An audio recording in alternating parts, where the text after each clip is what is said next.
Este programa llega a ustedes gracias a Construfan, construcción, compromiso y eficiencia.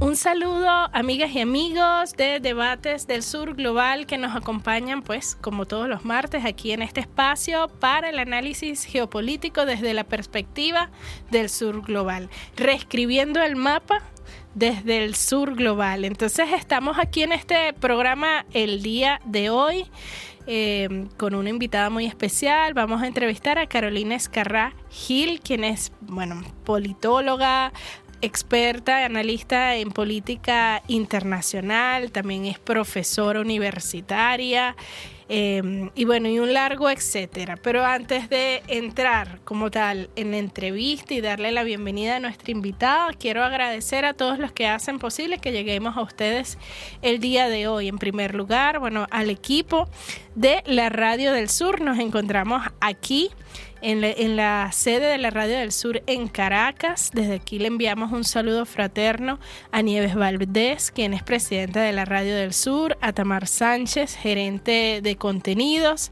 a Wilfredo Rojas en el control técnico y a todo el equipo técnico de esta radio que siempre está haciendo un esfuerzo por reforzar y construir la solidaridad de nuestros pueblos del sur. Una hija predilecta de nuestro comandante Chávez. También un saludo fraterno al equipo de la televisora venezolana de la Fuerza Armada Nacional Bolivariana, que siempre, Carolina, hace un gran esfuerzo, el general Morales y todo su equipo, para que podamos también salir en televisión, en TV Fan. Y a nuestros patrocinantes también, a Construfam, que nos ayuda para poder llegar a todas y todos ustedes. Luego de este saludo, yo quiero decir que estoy profundamente emocionada porque el programa de hoy vamos a hablar un tema geoestratégico y además un tema que emocionalmente para nosotros es sensible, es el Caribe, la importancia geopolítica del Caribe y qué representa el Caribe para nosotros, para los y las venezolanas. Somos un país caribeño y compartimos con el Caribe una historia, una cultura, pero tenemos que aprender también a conocernos cada vez más, entendiendo el interés mundial, ¿no? El interés de las potencias sobre esta región geoestratégica. Para eso tenemos una invitada, como les decía, la profesora Carolina Escarrá, politóloga, doctora en pedagogía crítica y también gran investigadora de temas internacionales. Ella es directora de la Escuela Dr. Carlos Escarrá Malavé de la Asamblea Nacional y va a estar compartiendo con nosotros, de la forma más natural y amena posible. Carolina, es un honor para nosotros tenerte aquí, sobre el Caribe. ¿Cuál es la importancia geopolítica del Caribe en el marco de este proceso de transformación geopolítica en la que nos encontramos a nivel global? Y ¿qué podemos desde aquí, desde Venezuela y desde el sur global hacer para reforzar y afianzar esos lazos en el Caribe? Bienvenida, Carolina. Gracias, Daniela. Gracias por la invitación a esta conversación, ¿no? tan sabrosa. Gracias a los compañeros de la Radio del Sur y de TV Fan también. Fíjate, lo primero que yo creo que hay que decir con respecto al Caribe es que es una zona que ha sido muy maltratada, ¿no? Y ha sido muy maltratada porque viene producto de toda una tradición colonial. Hablábamos antes de empezar el programa y te decía que muchos de los países del Caribe forman parte de la Commonwealth, de esos 56 países que están regidos en su política exterior por lo que es el Imperio Británico. Muchos de ellos, incluso su jefe de Estado es el monarca, pues, ¿no? Algunos se han independizado completamente, ya tienen presidentes y no primeros ministros, pero son muy pocos los que están en esa condición. Hay unos que incluso son territorios de ultramar todavía, que forman parte de eso que es el CARICOM. Pero que además, es una zona geopolítica y geoestratégica importantísima porque vincula, si se quiere, el Atlántico con el Pacífico, porque además, bueno, tiene una referencia histórica grandísima, y porque no podemos sacar de ese espacio, por ejemplo, el Canal de Panamá. Yo aquí quiero hacer un inciso, y es que Miranda decía que en Panamá era donde era donde estaba el istmo para esa visión geopolítica, lo que 100 años, 200 años después, no, 100 años y tanto después, los geopolíticos empezaron a manejar como el pivote de la historia, con otro nombre ya lo veía Francisco de Miranda en el Istmo de Panamá, y lo desarrolló el libertador Simón Bolívar, y por eso, bueno, el Congreso Anfictiónico de Panamá y todo lo que se hizo en esa oportunidad. ¿Por qué hablo de esto? Bueno, porque no podemos separar a los países de Centroamérica de los países del Caribe, y porque evidentemente están absolutamente ligados y cercanos. Hay algo adicional, y es que independientemente de el coloniaje británico, francés, portugués, etcétera, tiene también una referencia muy importante para los Estados Unidos, que considera el Caribe prácticamente como su tercera frontera, ¿no? Además de Canadá y México. Eso es importantísimo, amigos y amigas. O sea, para Estados Unidos, y así lo han dicho incluso los padres fundadores del gobierno del imperio estadounidense, desde 1777, que nace Estados Unidos como un país, ya ellos se proyectaban sobre el Caribe como si esta era su frontera, o sea, realmente su frontera exterior con el resto del mundo. O sea, para ellos, yo tengo aquí, Carolina, aprovechando que tú haces referencia a ese aspecto, unas referencias de la ambición histórica de Estados Unidos sobre esta región. Recuerdo y leo que John Adams, quien fue uno de los primeros presidentes estadounidenses, decía que las islas de Cuba y Puerto Rico son un apéndice natural del continente norteamericano en virtud de su posición local. Y una de ellas, Cuba, es objeto de trascendental importancia para los intereses políticos y comerciales de la Unión. Eso lo hemos visto como un lugar común en toda la política exterior imperial, en toda la historia. O sea, el afán de dominación sobre Cuba, Puerto Rico, Haití y toda esta región. Tenemos que preguntarnos también, decía Jefferson, otro de los primeros presidentes estadounidenses, decía, tenemos que preguntarnos si deseamos adquirir para nuestra confederación algunas de las provincias españolas. Y yo confieso ingenuamente que siempre he considerado a Cuba como la adición más interesante que pudiera hacerse a nuestro sistema de estados federales. El dominio que esta isla, junto con la punta de la Florida, nos daría sobre el Golfo de México y los países e istmo que lo limitan, nos daría un control sobre todas las aguas que en él desembocan y llenaría la medida de nuestro bienestar. O sea, esta es la proyección geopolítica originaria de Estados Unidos sobre la cuenca del Caribe, y que señala y marca como punto fijo esa ambición geopolítica histórica. Claro, es que fíjate que incluso dicen que cuando se da lo que es el laudo arbitrario de París en el año 1899, dicen que parte de lo que hicieron el Reino Unido y Estados Unidos fue decir, bueno, yo te dejo a Guyana, te quito el problema de Venezuela, pero tú no te metes en mi situación con Cuba ni te metes en mi situación con Puerto Rico. Entonces hubo una especie de intercambio de territorios, ¿no? O sea, tú tienes influencia sobre este territorio y yo tengo influencia sobre este otro. Y bueno, y por eso decidieron lo que decidieron en el laudo arbitrario de París en el año 1899. Entonces, la historia está llena de todas esas pretensiones, ¿no?, de los imperios, porque no es solamente Estados Unidos. Lo que estamos viendo hoy en día, precisamente en este conflicto, en esta controversia fronteriza que tenemos, es las intenciones no solamente del Reino Unido, que sigue estando allí, sigue queriendo estar allí, pero además tiene todo un andamiaje legal desde el punto de vista de la educación, desde el punto de vista de las decisiones que se toman en el aspecto social, sino que además los Estados Unidos no está solamente como Estados Unidos, sino que está también como las grandes corporaciones estadounidenses. Y por eso el problema fundamental con la ExxonMobil en el caso específico de Guyana.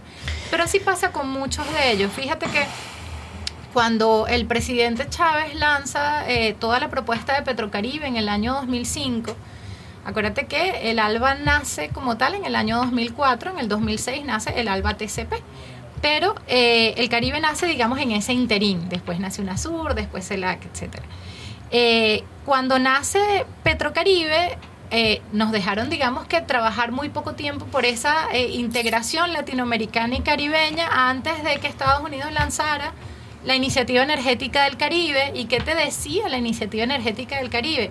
Bueno, vamos a cambiar el petróleo que les da Venezuela, que además en unas condiciones muy abiertas, por llamarlo de alguna manera. Yo recuerdo cuando estábamos en el Banco del ALBA, que hicimos el Fondo Petrocaribe y decíamos, bueno, ustedes pueden pagar entre 5 y 50% en el momento, ¿verdad? Cada uno de los países del Caribe. Tienen 25 años con un interés de 1% para pagar el resto. Pero además pueden pagar el resto a través de intercambios, de trueques, porque ya estábamos hablando de ALBA TCP, bueno, con unas facilidades muy grandes, ¿no? Desde el punto de vista del financiamiento y todo, que los podía dar perfectamente el Banco del ALBA, y que estaban orientados era al desarrollo de esos países, era cómo se debe utilizar, bueno, en educación, en inversión social, en infraestructura importante para el país, en electricidad, ese tipo de cosas. Sabes que yo he estado en varias instancias a nivel político y en una de ellas, no puedo dar muchos detalles, comentaba a uno de los personajes que estaba allí que vio llorar a Chávez en un momento en que estaba en unas negociaciones con Haití y el presidente de ese momento le dijo, es que solamente puedo trabajar contigo hasta las 7 de la noche, pues después no tengo electricidad. Y Chávez, de corazón, de solidaridad, dijo, no, mira, vamos a darle energía, vamos a darle petróleo, vamos a trabajar en conjunto, vamos a tratar de hacer que florezca nuevamente esa flor que fue la que ayudó a Simón Bolívar para nuestra independencia, pues, ¿no? Entonces, creo que todo eso es sumamente importante en el caso específico de Haití. En el caso de Cuba pasa algo más. Y es que, bueno, hasta que llegó la Revolución Cubana, era no solamente el patio trasero, sino que era el lugar donde iban a veranear estas grandes oligarquías estadounidenses. Entonces, al final, Daniela, todo lo que pasa en el mundo tiene que ver con una lucha de clases a nivel internacional. Y es realmente esas clases dominantes que siguen estando hoy en día. Lo que hay en Estados Unidos en este momento no es sino una lucha de clases internas entre los que tienen y los que no tienen.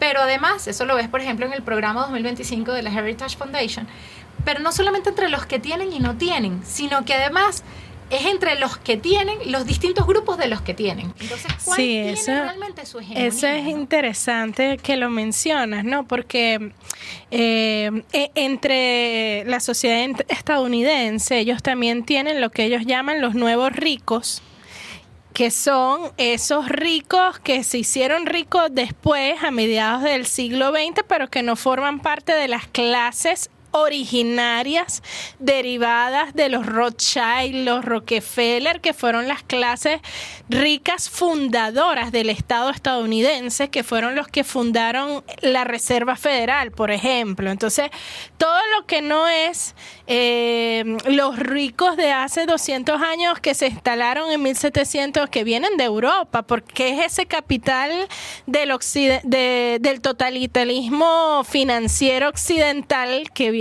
no tienen ni siquiera nacionalidad, porque venían de Europa esos banqueros, se instalaron ahí, fundaron un estado, pero todo lo que no es eso son los nuevos ricos, y cualquiera que tiene una visión más o menos nacionalista, que ojo, no deja de ser imperialista, porque no es que estos nuevos ricos sean reivindicadores de una visión diferente, no, igualitos son imperialistas, solo que no son de esa misma clase originaria, fundadora de ese estado de la unión que es Estados Unidos hoy, ¿no? Eso tiene su impacto y ha tenido su impacto interesante en la región, que hay que saber ver cómo nuestros pueblos del sur global pueden obtener un margen o un compás de oportunidad allí, ¿no? Respecto a esas contradicciones internas estadounidenses.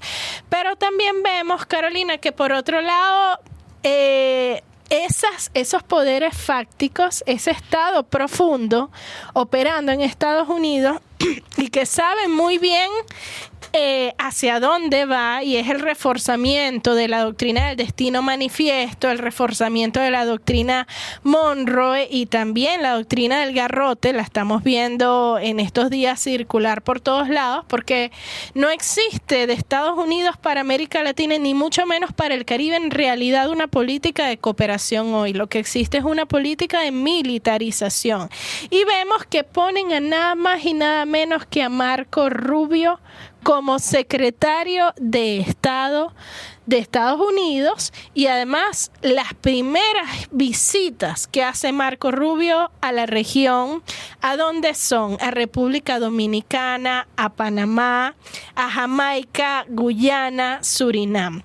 ¿Qué significa que Marco Rubio sea secretario de Estado del gobierno estadounidense hoy y además que haya realizado estas visitas? ¿En qué consiste la agenda del imperio estadounidense para esta región? Wow. Es muy complejo, ¿no? Porque la agenda es una agenda de absoluta dominación, ¿no? Mientras yo domine mi patio trasero, yo decida, por ejemplo, en el caso de nuestros países, a través del Fondo Monetario Internacional, a través del Banco Mundial, a través de todas esas instituciones financieras, qué se puede producir, qué no se puede producir, cómo se puede desarrollar una infraestructura, cómo no se puede desarrollar, etcétera. Todo se decidía a través de esas instancias, hasta que llegaron algunos personajes, digamos, en la era progresista, que no me gusta mucho ese nombre, digamos, latinoamericana. Y digo que no me gusta ese nombre, Daniela, tiene que ver también con el hecho de que, habiendo vivido en Estados Unidos, entendí que el progresismo para ellos implica unas manifestaciones para que sus diputados cambien leyes en el Congreso. No pasan de allí, no es algo que vaya a ser una revolución ni que vaya a transformar, porque realmente ese 99% está absolutamente dominado por ese 1% que es esa oligarquía, y por eso te hablaba de lo importante de la lucha de clases. Ahora, esto se ve también reflejado en los países del Caribe. En el caso de Petrocaribe, yo recuerdo que una vez hice un viaje por el partido y fue para República Dominicana. Y la queja principal era que todo lo que llegaba por Petrocaribe, o el dinero que se podía sacar a través de Petrocaribe, se quedaba en las grandes familias de República Dominicana. Que no es de gratis que hoy en día República Dominicana esté desplazando tanta gente hacia Haití, tantos haitianos que se habían ido a República Dominicana, los estén devolviendo, utilizando esas visiones de política migratoria que tiene el presidente Trump hoy en día.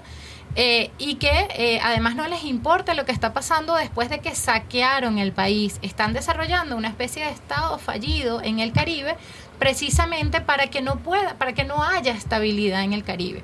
Entonces, cuando se habla de las políticas de Estados Unidos, tienen dos políticas fundamentales. Una, tumbar la propuesta que se hizo desde ALBA Petrocaribe y toda la visión de la CELAC.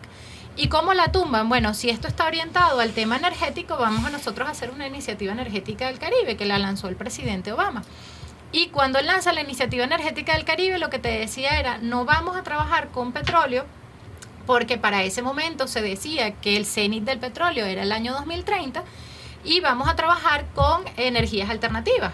Entonces, creo que fue en Jamaica, desarrollaron energía eólica, en otro lugar energía hidráulica y en otro lugar otro tipo de energía. Entonces, tienen por lo menos 3 países del Caribe que están amarrados con esa iniciativa energética del Caribe. Ahora, ¿por qué además están amarrados? Yo hablaba con un amigo que estaba en Grenada recientemente y me decía, nosotros preferíamos en ese momento Petrocaribe que la iniciativa energética del Caribe, porque entonces entrábamos en las dinámicas del Fondo Monetario Internacional y les debíamos hasta el modo de caminar. Y no por 25 años, sino por mucho más. ¿Eso qué ha hecho? Bueno, que también República Dominicana decidió no pagar lo que le debe a Petrocaribe, Jamaica decidió no pagar lo que le debe a Petrocaribe, algunos de esos países también cerraron las refinerías que estábamos creando, porque hay que recordar que Petrocaribe nace con la visión del ALBA, y la visión del ALBA era la visión de las gran nacionales. Uh-huh. Y la visión de las gran nacionales era, digamos que utilizar lo que eran esos beneficios estratégicos que tenía el país lo voy a colocar como si se lo estuviera explicando a gente que de repente no maneja tanto el tema, ¿no? Pero es que si tú tienes beneficios en el área de almacenaje, yo los tengo en el área de agricultura y el otro los tiene en el área de distribución y el otro tiene buques y el otro lo tiene en el área de comercialización, entonces vamos a unirnos entre todos, hacemos una empresa gran nacional y con esa visión ganamos todos, ¿ves? Que no es totalmente contraria a la visión que te planteaba esta iniciativa energética del Caribe. Pero además de esta iniciativa energética del Caribe, hubo una iniciativa de seguridad del Caribe. Y entonces en esta iniciativa de seguridad del Caribe es donde entra todo el tema de la militarización. Y por eso es tan importante Marco Rubio, porque además Marco Rubio está en el estado de la Florida, que lo decíamos inicialmente, no es solamente de donde sale la mayoría de las armas que llegan a las bandas criminales en Haití, por ejemplo, que prácticamente controlan el 80% de Puerto Príncipe, sino que era donde estaba la oficina de intercambio militar con Venezuela, por ejemplo, hasta el año 2003, que la cierran, y es entonces cuando Chávez dice, bueno, yo necesito arreglar mis armamentos porque esta es una revolución pacífica pero armada, y Rusia dice, yo te apoyo, ¿no? Entonces ahí empieza una relación mucho más estrecha con Rusia, con la Federación de Rusia, donde está además el presidente en este momento, precisamente por el tema armamentístico, porque cierran todo lo que es el tema armamentístico para Venezuela desde Estados Unidos. Pero es que además, no solamente hablemos de Moïse en el 2021, sino que hablemos de Aristide en el 2004. Venezuela, y hablemos de Bishop antes de eso. Cuando estaba Carlos Andrés Pérez, que fue cuando sucedió lo de Bishop, creo que fue el 83, fue por esa época, entre los 70 y los 80, el presidente de turno apoyó a ese golpe de Estado que se hizo en Grenada. Y luego llega Chávez y dice, no, mira, nosotros no solamente no apoyamos eso, sino que vamos a desarrollar una estrategia para el Caribe, pero para unirnos entre todos, porque si vamos hacia la multipolaridad, hay algo muy interesante, y es que muchas veces no revisamos nuestros propios documentos, ¿no? Pero Chávez, cuando tú revisas el Plan de la Nación 2001-2007, ya te habla de un mundo multipolar y pluricéntrico. Y alguien a quien yo amo y adoro, que es la profesora Judy Valencia, dice en uno de sus libros que esa conjunción que hubo entre Fidel y Chávez en el año 2004 se replicó entre Xi Jinping y Putin en el año 2014. Y por eso el auge que ahora tienen un espacio como los BRICS. Un espacio como los BRICS que además ubica, digamos que los diferentes continentes, ¿no? Porque por eso es Brasil, Rusia, India, China y Sudáfrica. Y bueno, y se está ampliando a otros países. Pero bueno, todo esto para decir que hay diferentes iniciativas, unas iniciativas que llevan a que el gasto militar de Guyana hoy en día, por encuestadoras internacionales que tratan el tema, te dicen que el 78%, Guyana ha aumentado en 78% su gasto militar, solamente en el 2024. Entonces, claro, ¿qué te dice eso? Están nuevamente armando, pero no solamente arman las bandas criminales en Haití, no solamente aumentan el gasto militar en Guyana, no solamente, que se los venden ellos, por supuesto, no solamente aumentan en otros países también de la región del Caribe, sino que promueven ejercicios conjuntos como el Trade Winds, muchos de los cuales han sido desde Guyana, que deberían ser desde los diferentes países cada año, y Guyana tiene haciéndolo creo que los últimos 3 años, siendo el centro de ese ejercicio militar que se hace con Estados Unidos, con el Comando Sur. Y evidentemente cuando te hablaba de la Florida tiene mucho que ver con Marco Rubio, porque Marco Rubio viene siendo, junto con Díaz Balar, y en ese entonces era Ileana Ros-Lehtinen, ahorita es María Elvira Salazar. Uh-huh. Pero digamos que esa tríada de los Crazy Cubans, sí, ha existido siempre, y lo que quieren es precisamente, bueno, retomar esa visión de Cuba como parte de Estados Unidos o como el lugar donde van a veranear las grandes oligarquías de Estados Unidos. Ahora, ¿quiénes te llegan al Congreso en los Estados Unidos? No es como aquí, que vamos a unas elecciones pronto y que decidimos en las bases quiénes podían ser los candidatos, y luego los diferentes partidos se reunieron y digamos que promocionaron a gente que es del pueblo, sino que allá son las grandes oligarquías, son los que estudiaron en determinadas universidades, son los que tienen determinadas relaciones, y de allí es de donde te vienen personajes como Marco Rubio, que además está vinculado al narcotráfico, que está vinculado y al tráfico de armas también. El tráfico de armas, eso te iba a decir, y hemos descubierto recientemente que también al negocio del tráfico de personas, por todo lo que hemos visto con el tema de los coyotes desde Venezuela. Entonces realmente decía, creo que era Julio Escalona, que decía que hay 3 grandes negocios internacionales, el cuarto es la trata de personas, y te decía, los 2 primeros, y bueno, yo diría que de los primeros 4, los 3 primeros son ilegales, y el único legal es el petróleo. ¿Cuáles son los ilegales? Narcotráfico, tráfico de armas y tráfico de personas. El único legal es el petróleo. Por eso es tanto ataque contra Venezuela.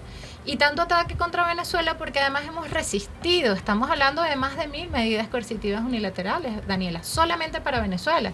Pero ahí tienes que meter también las medidas coercitivas unilaterales contra Cuba, tienes que meter las medidas coercitivas unilaterales contra Nicaragua, y ahora con toda esta guerra de aranceles, bueno, le pusieron el 38% de aranceles a Guyana, ¿no? O sea, nada más por allí tú puedes sacar esa visión de, bueno, necesito dominarte, necesito que te arrodilles, y si tú haces algo similar, me voy contra ti, como lo están haciendo con China. Gran parte del problema tiene también que ver con limitar no solamente la influencia de Venezuela, sino la influencia de Rusia y China en lo que es América Latina, que es algo que tomó mucho auge gracias al presidente Chávez, y no solamente al presidente Chávez, sino a toda esta visión de la CELAC. Entonces, bueno. Sí, a la CELAC y del ALBA TCP y la construcción de la multipolaridad.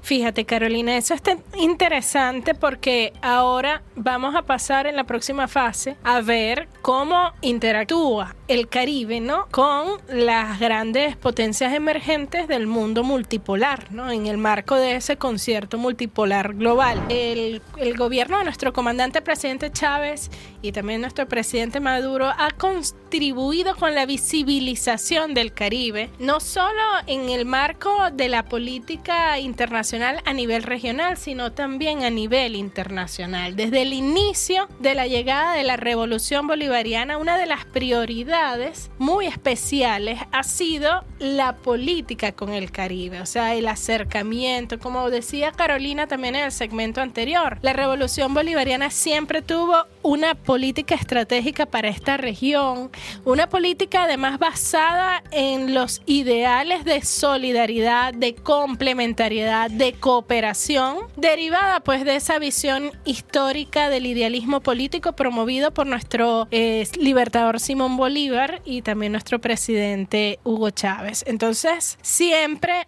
hemos estado poniendo al Caribe en el centro de las agendas internacionales de nuestra región, en el centro de la agenda global. Hemos dignificado el papel de los países del Caribe, que son a veces pequeños territorialmente, pero muy grandes desde el punto de vista de la resistencia histórica en contra del colonialismo, de la resistencia moral también, de haber vivido lo que eran siglos de coloniaje, que además en algunos casos persiste y es una realidad al día de hoy. Vale ver, por ejemplo, Carolina, el ejemplo de Haití. Haití se rebeló en contra del imperio y en contra del colonialismo en 1804. Fue el primer país en declarar la independencia. Haití nos ayudó a nosotros en el marco de la campaña de independencia de Venezuela y de todo el continente. Gracias a las armas que Petión suministró a Bolívar, nosotros consolidamos nuestro proceso independentista, y también desde entonces nosotros levantamos la bandera del antiesclavismo y del anticolonialismo, que está inserta en, digamos, nuestro ADN patriótico, revolucionario y bolivariano. Ahora, Carolina, ¿cómo vemos Haití hoy? ¿Cómo interpretar lo que está pasando y cómo podemos nosotros desde el sur global y desde aquí, desde Venezuela, ayudar al pueblo haitiano? Bueno, una cosa que quería decir, ¿no? Y es que mencionamos el primer plan de la Nación, 2001-2007, toda esta visión de multipolaridad, y allí se hablaba de el tema de América Latina y del Caribe. Pero si nos vamos incluso a la Constitución, el artículo 153 empieza diciendo: la República promoverá y favorecerá la integración latinoamericana y caribeña en aras de avanzar hacia la creación de una comunidad de naciones. Ya en la Constitución se está viendo de una vez lo que luego fue más adelante la CELAC. Pero además dice mucho más adelante: dentro de las políticas de integración y unión con Latinoamérica y el Caribe, la República privilegiará relaciones con Iberoamérica, procurando sea una política común de toda nuestra América. Todo esto, como tú bien decías, sustentado pues en la visión de nuestro libertador Simón Bolívar, cuando hablaba de esos polos de poder en la Carta de Jamaica, y donde se planteaba que, bueno, que América Latina tenía que ser un polo de poder, pues, ¿no? América Latina y el Caribe, porque como tú bien dices, pues Haití estaba muy involucrado en lo que fue nuestra independencia, ¿no? Pero además, porque históricamente, lamentablemente, uno tiene siempre la información la escriben los vencedores. Esa es una frase que nosotros tenemos que entender un poco para ver por qué vemos las relaciones internacionales como las estamos viendo ahorita, ¿no?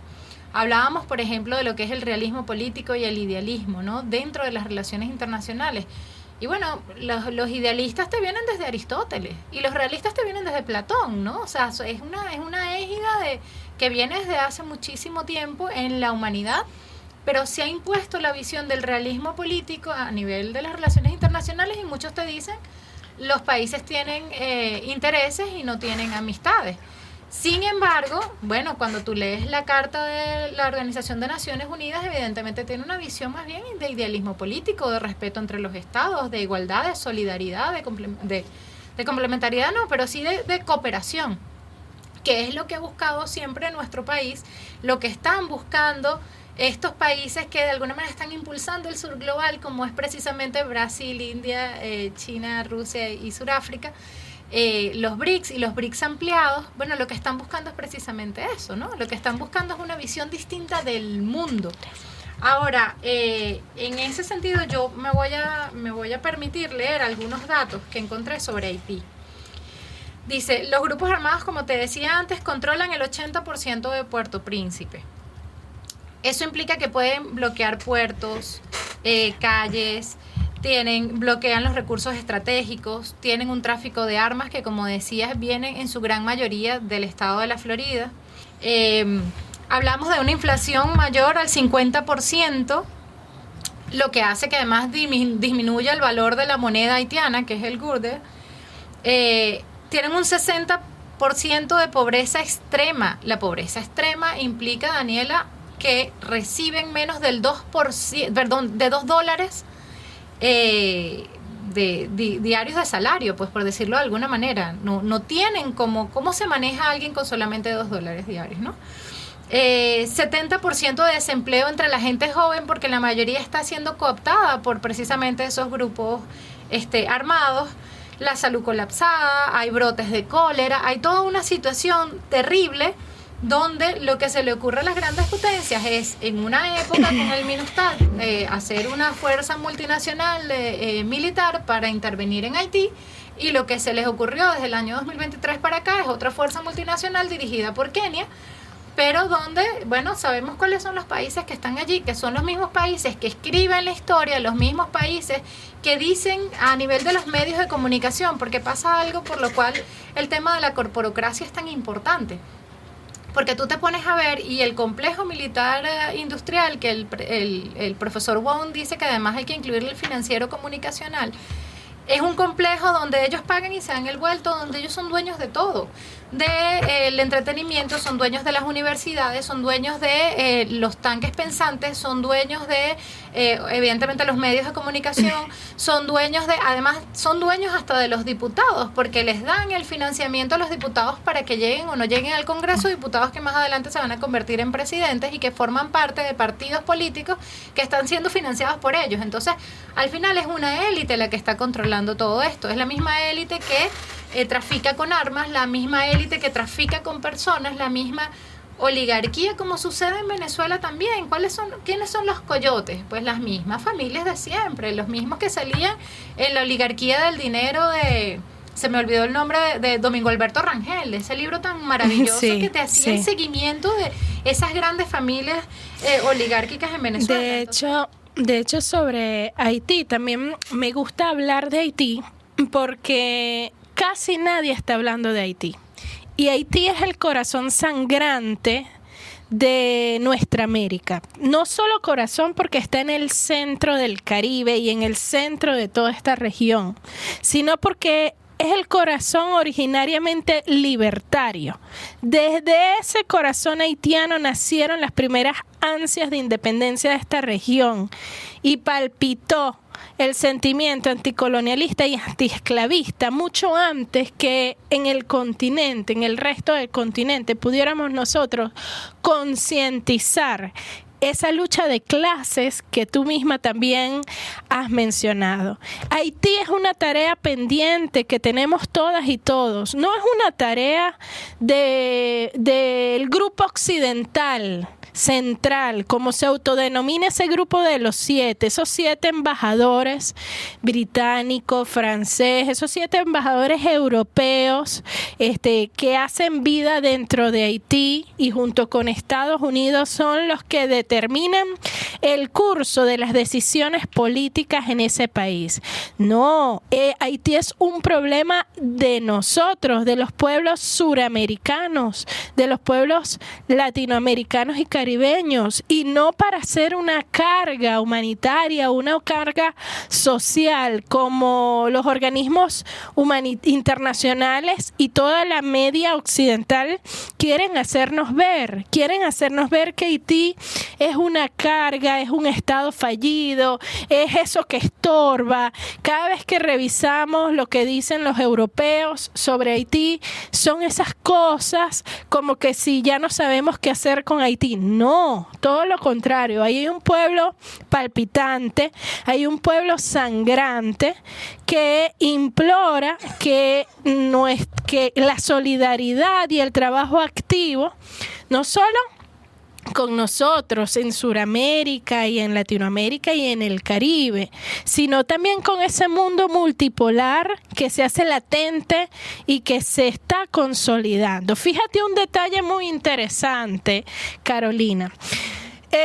Jovenel Moïse, el presidente haitiano, que él a lo interno estaba en una fuerte lucha por mejorar las condiciones de vida del pueblo haitiano. Él estaba construyendo represas, estaba construyendo plantas eléctricas, carreteras, para tratar de interconectar al pueblo haitiano que tiene profundas necesidades básicas. Moïse, por presión de Estados Unidos, rompió relaciones con nuestro país, se sumó al Grupo de Lima, reconoció a Juan Guaidó. Y bueno, todos, sobre todo desde esta acera, desde la acera de Venezuela, la acera revolucionaria, nos quedamos así como que, cónchale, ¿cómo es posible que Haití, que nosotros los hemos querido, lo hemos acompañado, lo defendemos tanto, cómo nos da la espalda? Pero es que hay que entender cuál es el contexto de un presidente en Haití. ¿Qué controla un presidente en Haití? ¿No?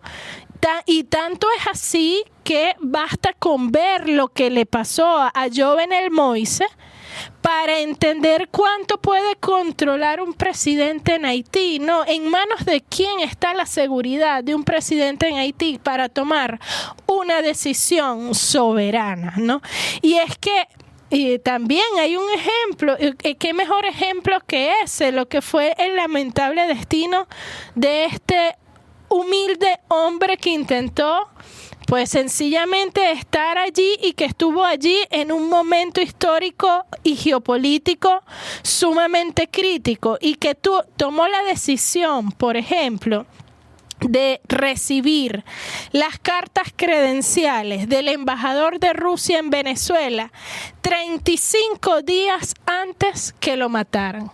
Eso es un dato desde el punto de vista geopolítico muy relevante, que por primera vez en la historia Haití y Rusia establecieron relaciones diplomáticas y a los 35 días Jovenel Moïse lo asesinan de la forma más indignante posible. En esa reunión en la que el embajador de Rusia en Venezuela fue a llevar las cartas credenciales al presidente haitiano, Rusia brindó las seguridades de apoyar a Haití en su camino a la cooperación, en su camino al desarrollo, en su lucha contra las bandas del crimen transnacional organizado y las bandas de mercenarios que estaban en ese país. O sea, brindar seguridad al pueblo haitiano. Por supuesto, o sea, este acercamiento entre Haití y Rusia le salió muy caro al presidente Moïse. Y no, yo pienso que nosotros, como países que estamos luchando en contra del imperialismo, que estamos luchando por la multipolaridad, no podemos dejar de notar, ¿no?, ese acontecimiento.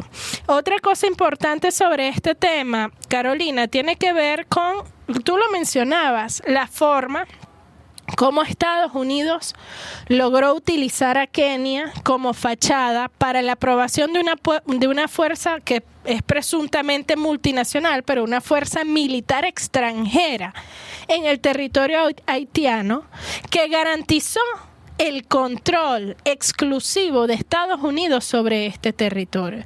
Y es que basta con ver a Haití en un mapa presidiendo y señoreando todo lo que es la cuenca del Caribe para entender por qué para Estados Unidos Haití es un asunto de seguridad nacional y son capaces de hacer y promover las acciones más miserables y violentas por controlar y mantener a Haití en su poder.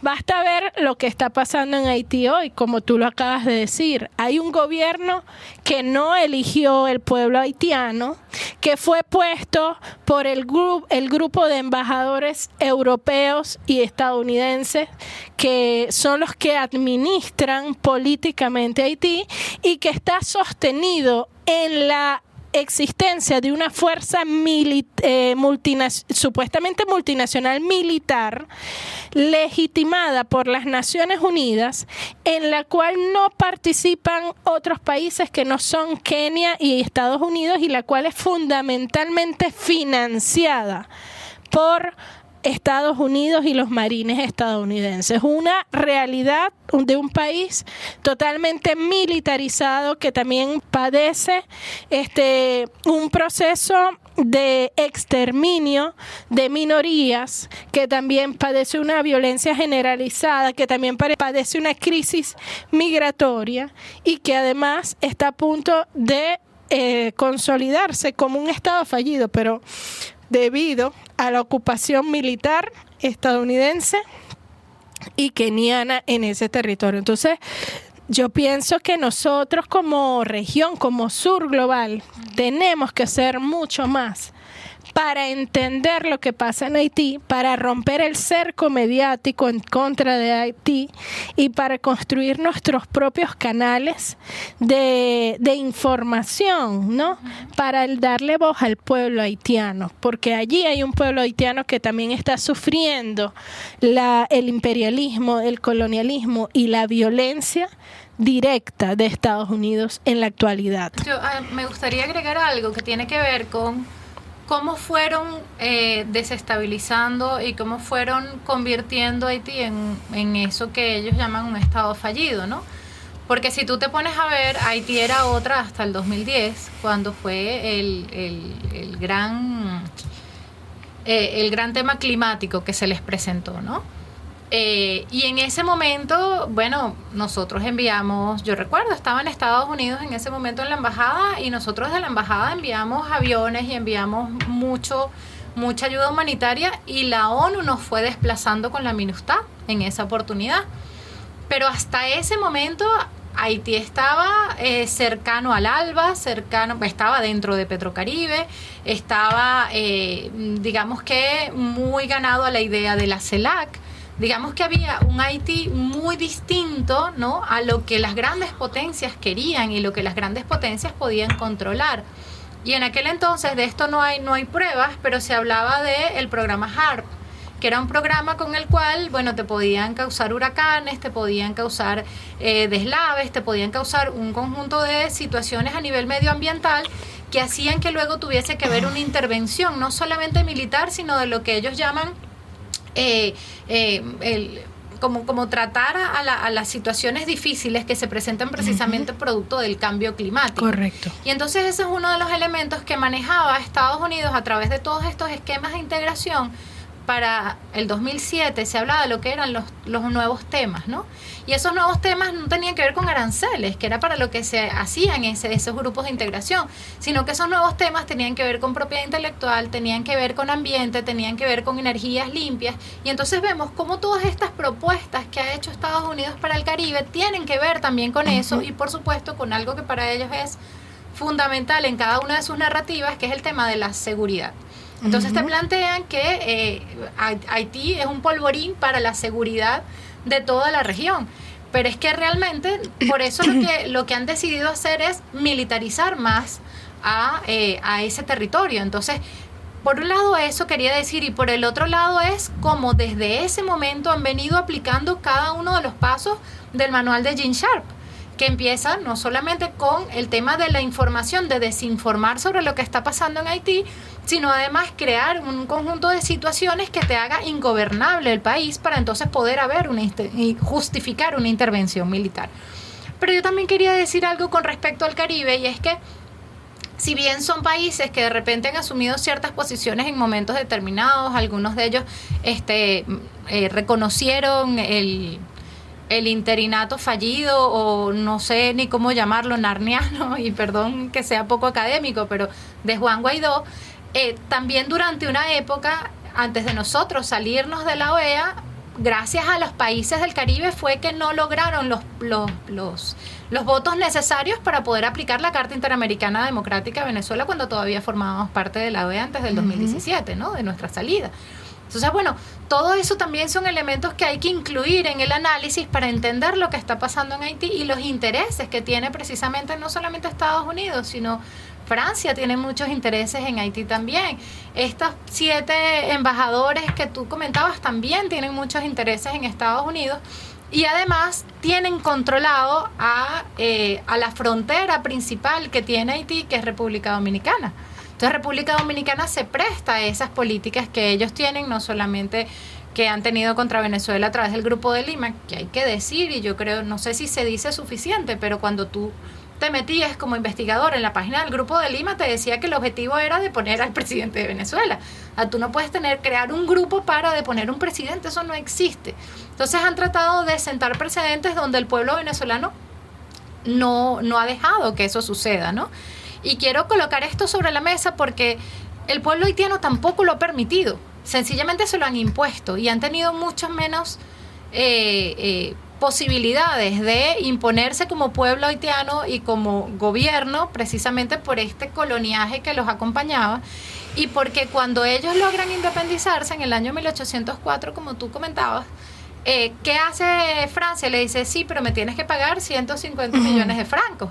Y eso son 21.000 millones de dólares hoy en día. Entonces, el país tampoco tenía para pagar eso. Entonces, te dicen que es un país que además está endeudado, pero no te hablan de la deuda que tiene, por ejemplo, República Dominicana con Venezuela por Petrocaribe.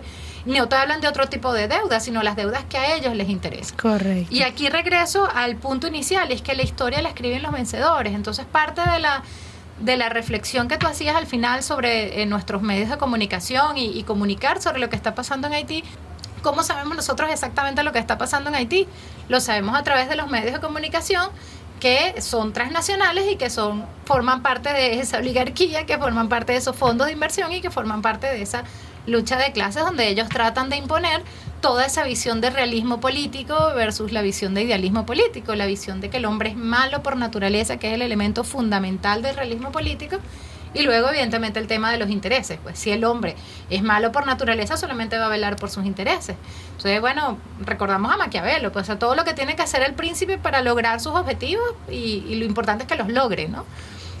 Ahí, bueno, hablaba Maquiavelo de la avaricia, hablaba Maquiavelo de el no mantener tu palabra, y es parte de lo que están haciendo. Lo que están haciendo es trayendo a Maquiavelo a esta época, y eso es parte de lo que es el realismo político y parte de lo que están haciendo con países como Haití y algunos otros países del Caribe, porque yo creo, Daniela, que no tardan mucho en hacer cosas similares en Guyana si Guyana de alguna manera les dice, mira, necesito que me pagues más del 2% de regalía por todo el petróleo que está sacando de, digamos, las aguas, el área marítima, aún por delimitar con Venezuela, que ellos no reconocen, pero ellos reciben solamente el 2% de regalía, menos del 2% de regalía, porque es el 2% menos lo que invierte la ExxonMobil.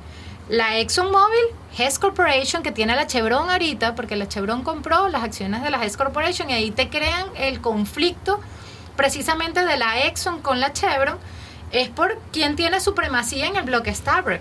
Lo sigue teniendo Exxon, pero no quiere. ¿Qué pasa con Exxon? Exxon decía, yo tenía prioridad para poder adquirir las acciones de la Hess Corporation. ¿Por qué la adquiere Chevron?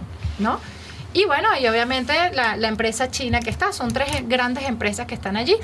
Ahora, las condiciones que tienen ellos, cómo la ExxonMobil ha pagado todo lo que ha sido el juicio contra Venezuela, cómo le ha pagado a magistrados en la Corte Internacional de Justicia, porque Venezuela tiene esa posición ante la Corte Internacional de Justicia, que no es solamente una posición de Venezuela, ni los Estados Unidos reconoce a la Corte Internacional de Justicia.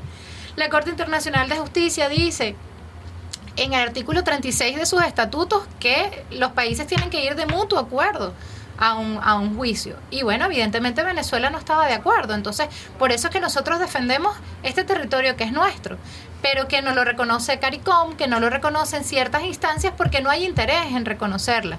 Y porque el interés final no es de alguno de estos países en ese caso, sino que es de estas grandes empresas y por supuesto de la corona británica que está detrás pululando a través de la Commonwealth en todo esto, ¿no? Entonces creo que eso es tan importante porque además incluso ha habido conflictos entre Surinam y Guyana, no solamente es con Venezuela el tema, ha habido conflictos con el área marítima de Trinidad y Tobago. Entonces, ¿qué hacemos nosotros? Bueno, tenemos de alguna manera que mantener esa visión de solidaridad, de complementariedad que no existe en las relaciones internacionales, que te exige es en la visión de Alba Petrocaribe, de que todos, bueno, podemos vivir en el mundo y vivimos mejor si todos vivimos mejor, no si uno vive mejor que otro, pues, ¿no? Que creo que es parte de la revolución que tiene que haber en Estados Unidos ahorita, porque con el programa 2025 lo que están haciendo es destruir internamente a Estados Unidos. Ahora, por una guerra entre oligarquías, ¿no? Pero ya no pueden ver la visión del caos constructivo que tenía Brzezinski. O sea, esa visión no la pueden ver dentro de Estados Unidos y eso es un polvorín también, ¿no? Que en algún momento se tiene que despertar. Así es, así es. Carolina, fíjate, lamentablemente ya se nos ha acabado el tiempo de este programa. Pero yo quiero de una vez extenderte la invitación para que nos visites nuevamente para seguir hablando de estos temas, especialmente quizás pudiéramos ver con más detalle qué esperar del gobierno de Donald Trump y de esas luchas de oligarquías que ellos tienen a lo interno y su impacto en toda la región. Para nosotros ha sido una gran alegría tenerte aquí. Además, una mujer revolucionaria, combativa, formada, especialista en el análisis de política exterior y con amplia experiencia, ¿no? en el ejercicio político en el marco de la consolidación de este proceso revolucionario. Bueno, queremos agradecerle a toda nuestra audiencia por acompañarnos y al equipo de la Radio del Sur y de TV Fan, que también hacen posible que lleguemos a todas y todos ustedes. Nos despedimos así, amigas y amigos, hasta una nueva emisión de Debates del Sur Global.